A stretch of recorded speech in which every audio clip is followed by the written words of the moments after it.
Welcome to the Bitcoin in Africa show. From Dakar to Dar es Salaam, from Cairo to Cape Town, we are the voice of Bitcoin in Africa.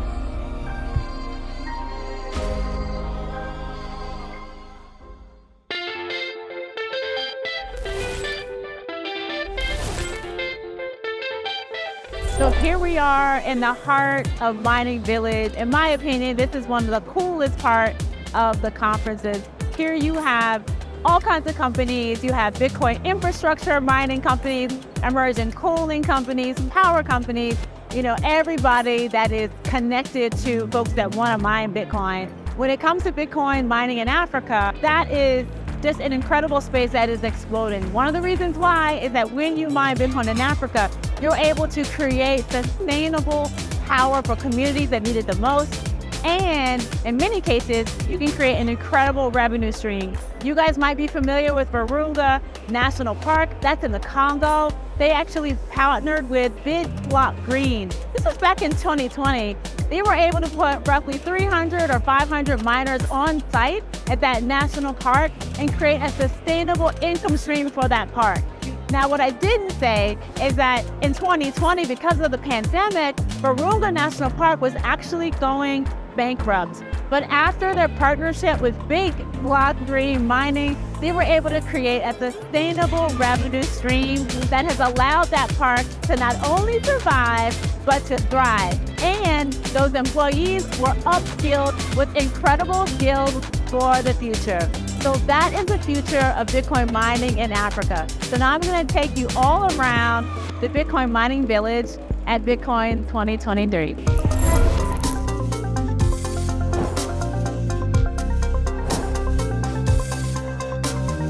Hey guys, we're still in Mining Village, and I just walked on this beautiful display of Bitcoin miners. I'm here with April Barbir from the Bitcoin Mining Museum. Thanks for talking to us today. No problem at all.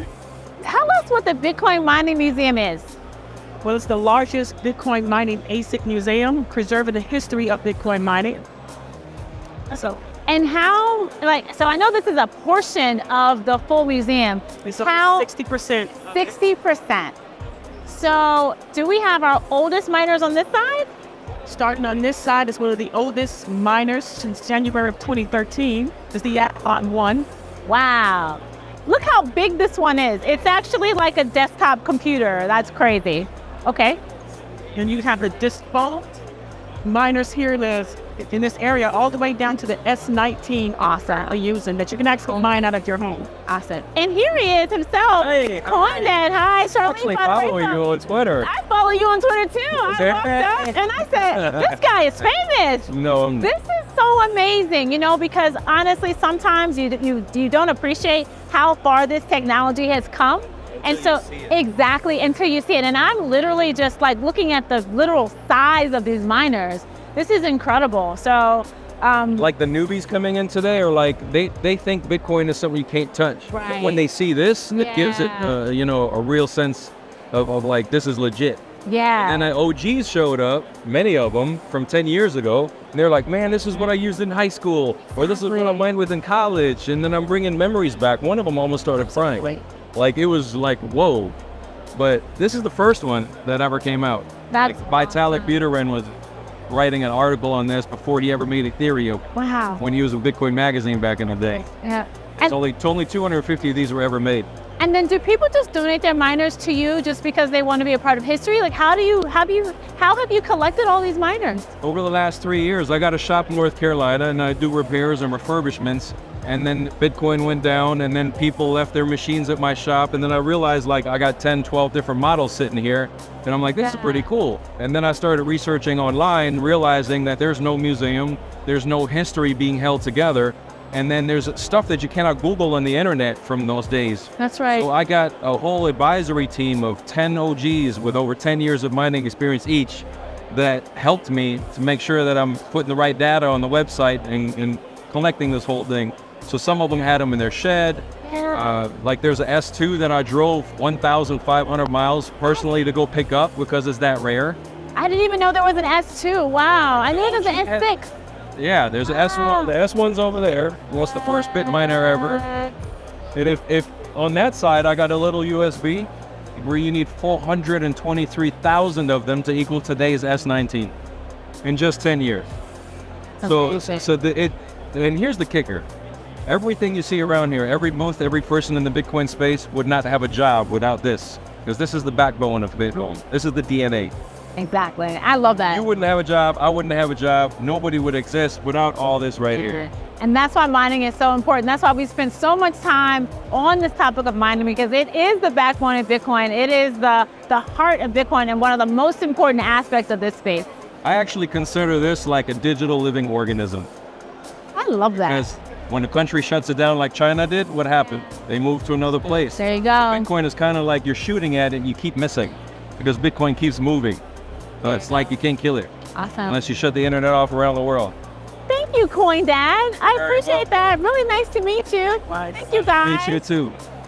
So BitcoinMiningMuseum.com is the website. Thank you. And TC Mining Museum is the Twitter. And where can they find the next place that the mining museum is going to be? Mining Disrupt in July.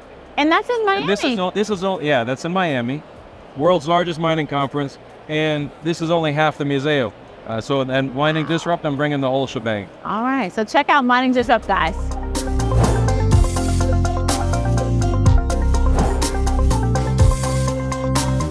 Hey guys, we are here with Retena from Bitdeer, and I want to show you guys what it looks like inside an official mining container. But before we walk in, Retena, thank you for talking to us today. Tell us about Bitdeer and tell us about the product that we have behind us. Yeah, sure. So Bitdeer is a crypto mining company. We have 3 business verticals. One is cloud mining, another one is a mining software management system, and also data center end-to-end support. And we are also a sole distributor for the miner base, which is a mining container manufacturers. So this is our D series, our latest model, which is using immersion cooling and also supports the heat recovery. Awesome. So for folks that might be new to mining, the reason why these containers are important is that you can actually have your miners in a temperature-controlled, safe environment. These containers are plug and play, so you just plug in your units into the ring and voila, you have an entire mining business. So we're gonna just peek inside so you can see what it looks like. Sure, come on in. If you're using the immersion cooling, how much cooling do you need to have this unit at capacity? Oh wow, that's a technical question. I have to check with our engineer. No worries. But from what I understand is that once you put the immersion cooling oil in, you don't really need to change it because it's in a contained environment. So you don't have to really change the liquid.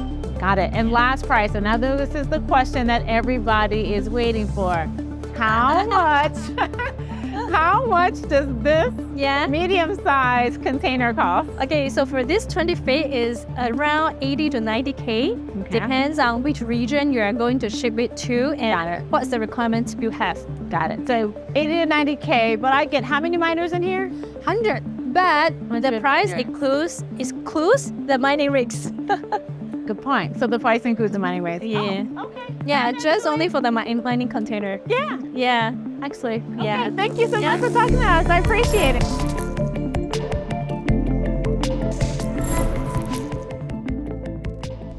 Are you heating it with the miner? With the miner right there. What kind of miner is that? That's not. That's not. Wow, simple. That's nice. Impressive. Can I put my hand in? Please. I can go down. It's wood. It's awesome. Thank you. Oh, that's really cool. It's a great idea. It's surprised more people aren't doing it.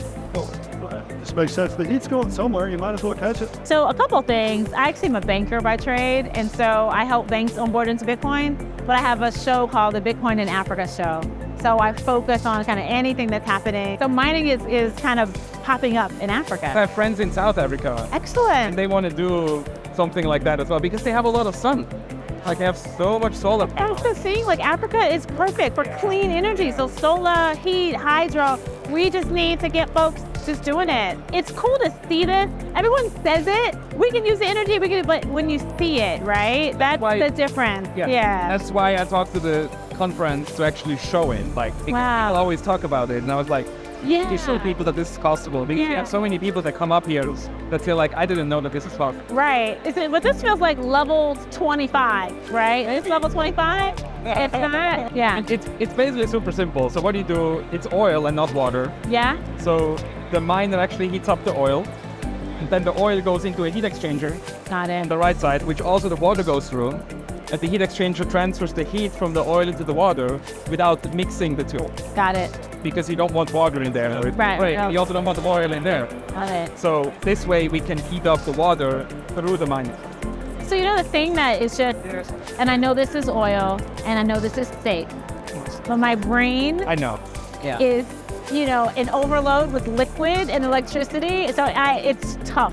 It is It's a little bit of a struggle for me. like the first time that you do this, Yeah. and you have the miner in there, and you take the liquid, and you like everything in your brain, Yeah. body, is like My brain is like, this And is then- dangerous. and then you flip the switch, and you're just like okay, you Yeah. expect it to explode, but yeah, it doesn't. No, it doesn't. It's perfectly fine. Wow. Well, thank you guys. Thank you. And I'll check out your channel, and thank you for your work. Thank you for tuning in to our special episode on Bitcoin mining at the Bitcoin Miami conference. Super special thank you to our incredible guests for this episode. The Coin Dad, Tobias Barbir, and his lovely wife, April. Thank you to Michael Schmid from Nakamoto Heating Solutions and Bob from the Home Bitcoin Mining Immersion channel. Also, super special thank you to the entire Bitdeer team for allowing us to tour their mining container. We hope you found this episode to be informative and insightful. As we've discussed, Bitcoin mining has the potential to be a transformative force for economic development in Africa. It can create jobs, spur innovation, drive economic development, and promote the development of clean energy. For that reason, I think we can expect to see more and more African countries embrace Bitcoin mining in the coming years. We hope you'll continue to follow us as we explore the intersection of Bitcoin, economic prosperity, and technology across the continent.